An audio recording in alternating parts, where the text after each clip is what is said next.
শৌখিন খামারি অ্যাসোসিয়েশন বাংলাদেশ এসকেএবি তৃতীয় প্রতিষ্ঠাবার্ষিকী ও কুমিল্লা জেলা শাখার মিলন মেলা অনুষ্ঠিত।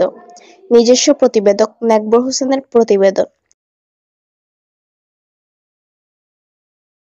গর্বখামার গর্বদেশ, বেকারমুক্ত বাংলাদেশ। এই প্রতিপাদ্য নিয়ে শৌখিন খামারি অ্যাসোসিয়েশন বাংলাদেশ এসকেএবি কুমিল্লা জেলা শাখার মিলন মেলা 2025 অনুষ্ঠিত হয়েছে। 25 জানুয়ারি শনিবার সকালে কোটবাড়ি শালবন বিহার সংলগ্ন স্বপ্নচূড়া পিকনিক স্পটে এসকেএবি সংগঠনের উদ্যোগে আয়োজিত মিলন মেলা অনুষ্ঠানে প্রধান অতিথি হিসেবে উপস্থিত ছিলেন poultry consultant doctor Mizanur Rahman মানু।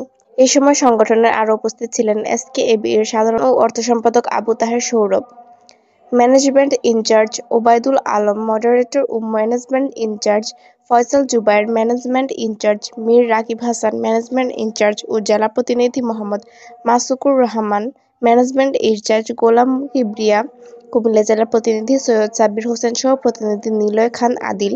ভিডিও কলে আমাদের সাথে যুক্ত ছিলেন এসকেএবির প্রতিষ্ঠাতা চেয়ারম্যান সিয়াম মাহমুদ, কুমিল্লা জেলার পর্যবেক্ষক মোহাম্মদ আব্দুল কাদের। পবিত্র কোরআন তেলাওয়াতের মাধ্যমে আনুষ্ঠানিক কার্যক্রম শুরু হয়। পরে সকল সদস্যদের নিয়ে কেক কাটা ও রাইফেল ড্র এবং ফটো সেশন করা হয়।